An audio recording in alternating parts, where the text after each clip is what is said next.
Pour prouver l'existence d'une parenté entre les êtres vivants, il est également nécessaire d'étudier la molécule d'ADN, porteuse de l'information génétique et constituant principal des chromosomes. Intéressons-nous donc, au cours de cette partie, à l'ADN en tant que support universel de l'information génétique. Débutons par étudier la structure de l'ADN. L'ADN, ou acide désoxyribonucléique, est une molécule dont la structure a été découverte dans les années 1950 par deux scientifiques, Watson et Crick.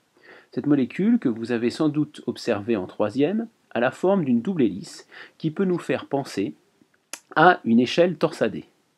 Les montants de cette échelle sont constitués d'une succession d'acides phosphoriques et de sucre, noté P pour l'acide phosphorique et D pour le sucre.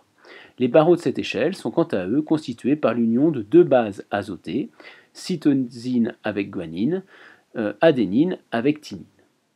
Il est important d'observer que la structure de base de cette molécule d'ADN est le nucléotide, constitué d'un acide phosphorique, d'un désoxyribose et d'une des quatre bases, guanine, cytosine, adénine ou thymine. L'ADN est donc formé d'un assemblage de nucléotides qui ne diffèrent qu'au niveau de leur base. L'information génétique au niveau de l'ADN correspond donc à une succession de bases. Je vous laisse regarder ce document qui porte des informations importantes et intéressantes, en particulier ici. Demandons-nous maintenant si l'ADN de tous les êtres vivants a la même structure. Parlons alors d'universalité de l'ADN. Nous avons sur cette photo la représentation des molécules d'ADN chez quatre êtres vivants. L'homme, la levure, une bactérie, un virus. Nous nous apercevons que toutes ces molécules sont constituées d'un assemblage de nucléotides, tous formés d'un acide, que l'on remarque ici, d'un sucre, ici, et d'une base. Et ils ont tous une structure en double hélice. Nous pouvons donc en déduire que la structure de l'ADN est universelle. Le terme ADN est souvent lié à la notion de gène. Définissons alors ce qu'est un gène. Un gène, comme vous l'avez vu en troisième, est une unité d'information génétique contrôlant un caractère particulier. Il s'agit d'une portion d'ADN de quelques centaines ou milliers de nucléotides. Le génome de l'être humain, qui constitue l'ensemble des gènes de l'organisme, comprend environ 20 000 gènes.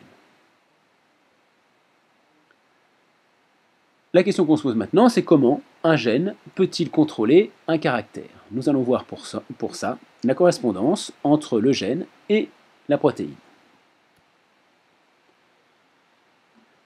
Un gène sert de support à la synthèse d'une protéine. Or, ce sont les protéines qui sont responsables des caractères, couleur des yeux, groupe sanguin, diabète par exemple.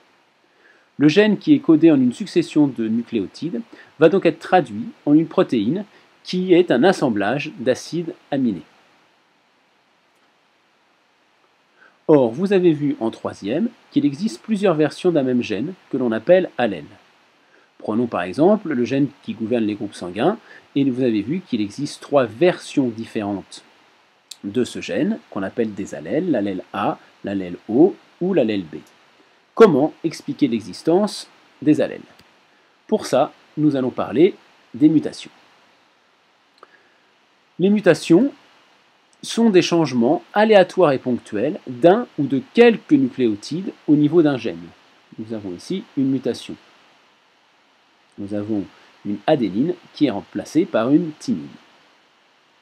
Ces changements conduisent alors à la synthèse d'une protéine différente de la protéine considérée comme normale, ici, et entraînent donc l'apparition d'un caractère différent. Notez au passage que le taux de mutation peut être augmenté par certains agents de l'environnement, les UV et les rayons X par exemple.